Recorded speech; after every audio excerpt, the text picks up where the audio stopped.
Welcome to The Frequency. It's Wednesday, November 12th. I'm Mary Angish. Coming up in today's episode, sticker shock over potentially much higher healthcare costs, a narrow re-election win for Vermont's Republican Party chair, and later, will new public art revitalize Burlington's Main Street? In the news today, some Vermonters looking at Affordable Care Act health plans for next year are experiencing some major sticker shock. And that's because enhanced subsidies that help millions of Americans pay for health insurance, they're going away next month if Congress doesn't extend them. Zoe Keating is a cellist and composer in Burlington. She says without the subsidies, the high deductible plan she and her son currently pay about $70 a month for could cost her upwards of $1,600 a month next year. It's astonishing how much it costs. I'm not quite sure what to do. I keep opening up the website thinking I'll see something different, and there's nothing different. For coverage that starts January 1st, the deadline to pick a plan is December 15th. And Vermont Public's Lola DeFore talked with other Vermonters feeling the stress of ACA open enrollment. You can read about their stories, too. It's at vermontpublic.org. The state GOP's current chair, Paul Dame, recently scraped a narrow re-election win as party leader. Dame won by just 3 votes over Russ Engels. He's a sitting senator from Essex County in the state chapter of the Republican Party's biennial convention. That was held on Saturday in Burlington. VT Digger reports that the party also voted Representative Zachary Harvey of Castleton as its new vice chair over the weekend. Dame hails from St. George, and this will be his 3rd term as party chair. In last year's election, you'll remember the Republican Party had large successes in the state, dismantling Democrats' supermajorities in both the Vermont House and Senate. A phone line that provides resources for people who have committed domestic violence or who are at risk of doing so is expanding. The service is called Spark, and it initially launched last year for the Northeast Kingdom. Now it will cover the entire state of Vermont. St. Johnsbury service organization called Umbrella runs this helpline.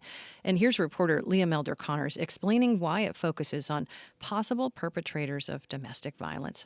I think a lot of people think about domestic violence prevention and they think about, helping to the survivors of domestic violence. And so people might see this kind of service as maybe a little bit counter to that. But Umbrella says this program actually is really survivor focused because it lifts the burden of the issue from the survivors of domestic violence and focuses on the people who've caused the harm and tries to get them to change and take accountability. And lifting that burden is important instead of asking the survivors to necessarily take that on themselves as well. That Spark phone line is staffed from 10 a.m. till 10 p.m. every day. It is confidential and anonymous. If you're driving to Vermont's largest airport to take a flight and you need to park your vehicle, do note that you might encounter some delays, and that's because Burlington International Airport installing a new parking kiosk system that could cause some temporary delays in the parking areas. The airport's website suggests arriving earlier than normal if you're parking. After the break, we'll hear about a new public art installation in downtown Burlington. That's after this. Thanks for listening to The Frequency, where support comes from 802 Spirits. When you shop at one of the 80-plus independently owned 802 Spirits stores across Vermont, you're supporting local Vermont communities. Learn more about how 802 Spirits contributes to the spirit of Vermont and the Vermont General Fund at 802spirits.com. And Springfield Cadillac GMC in Springfield, Vermont, offering a wide range of pre-owned electric vehicles starting at under $20,000. View all EV inventory at springfieldgmc.com. There's some new public art you can check out in Burlington near City Hall Park.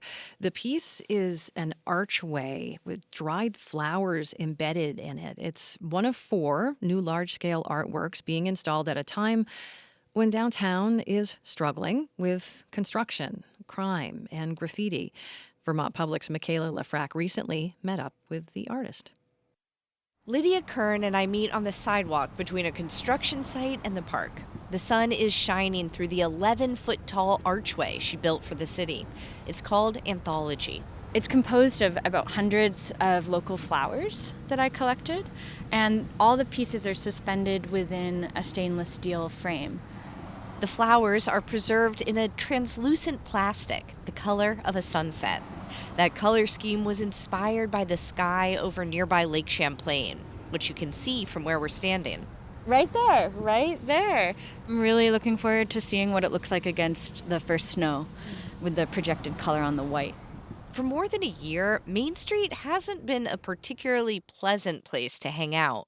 Multiple blocks have been torn up for the city's Main Street construction project. Businesses on the road are struggling. On some blocks, traffic cones far outnumber pedestrians. Kern was a Burlington resident until recently. She just moved to New York City. But she says Burlington's ongoing transformation inspires her work. A big thing I think about in my work is this concept of things being both and. Yeah. Like the flowers' life cycle has ended. They're suspended in the resin, and that's sad, but also they're living on in a new form, and that is a gift as well. Yeah. And so I think that there's something important to me about being open to all of those experiences in life. The archway leads pedestrians from the Main Street sidewalk into City Hall Park, which is in its own state of transition. There's a splash pad for kids, brightly colored tables, and rain gardens. It's also where a lot of people congregate who struggle with drug addiction or homelessness. Police are a frequent presence. Still, Kern says she's not particularly worried about vandalism. I'm not concerned about graffiti or things like that, really. The sculptural body can be fixed. I did a lot of graffiti testing. That can be attended to. I think I'm more concerned about other things in our city and people's needs not being met. Graffiti is a concern for others. In September, someone defaced a brand new mural downtown. Volunteers immediately restored it, but lots of other graffitied downtown buildings haven't received that same level of care. Collins Stores manages public art and grants for Burlington City Arts. So much graffiti happens on public buildings that there isn't a funded well enough mitigation strategy. Burlington set aside about 1% of funding for the Main Street construction project for art. Part of that budget is spent on preserving the art they fund. The anthology arch is covered in a special finish that makes it easier to clean. Stores says he appreciates how accessible the piece is to anyone who walks by.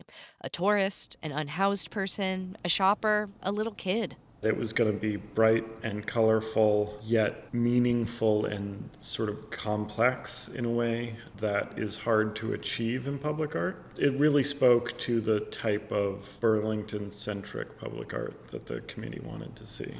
There's even a QR code to scan that takes you to an I Spy style list, so you can treasure hunt for little surprises that Kern left embedded in the resin. Burlington City Arts got 165 submissions for Main Street art. They picked Kern's and 3 others. Bob Robidoux of Middlebury is a flagger for the Main Street construction project. If public art had customers, he'd be a happy one. As Kern and I talk, I notice him staring at the archway. He says his shifts are usually pretty monotonous, lots of standing around and looking at the same thing. It's the easiest job I ever had, but it's the most boring one. Yeah. Well, I hope at least yeah, I got something nice to look at anyway. Yeah, I hope it's a reprieve at least for a second. Yeah. There's been a lot of people taking pictures every day. There's like dozens of people here just taking pictures. I think a lot of tourists are stopping by. I think it's really cool. Oh, cool. Thanks for keeping an eye on it. The other 3 sculptures will be installed on Main Street over the coming year. Michaela Lafrac, Vermont Public.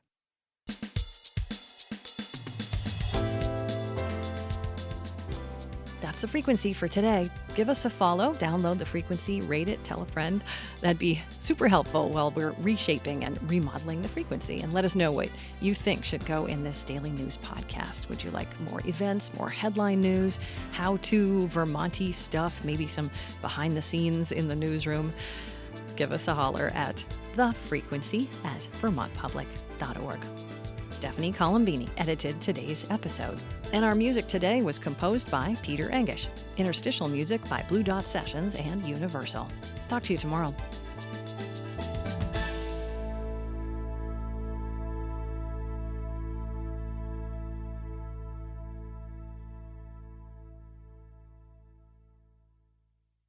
Sources and methods, the crown jewels of the intelligence community. Shorthand for how do we know what's real? Who told us? If you have those answers, you're on the inside, and NPR wants to bring you there. From the Pentagon to the State Department to spy agencies, listen to understand what's really happening and what it means for you. Sources and Methods, the new national security podcast from NPR.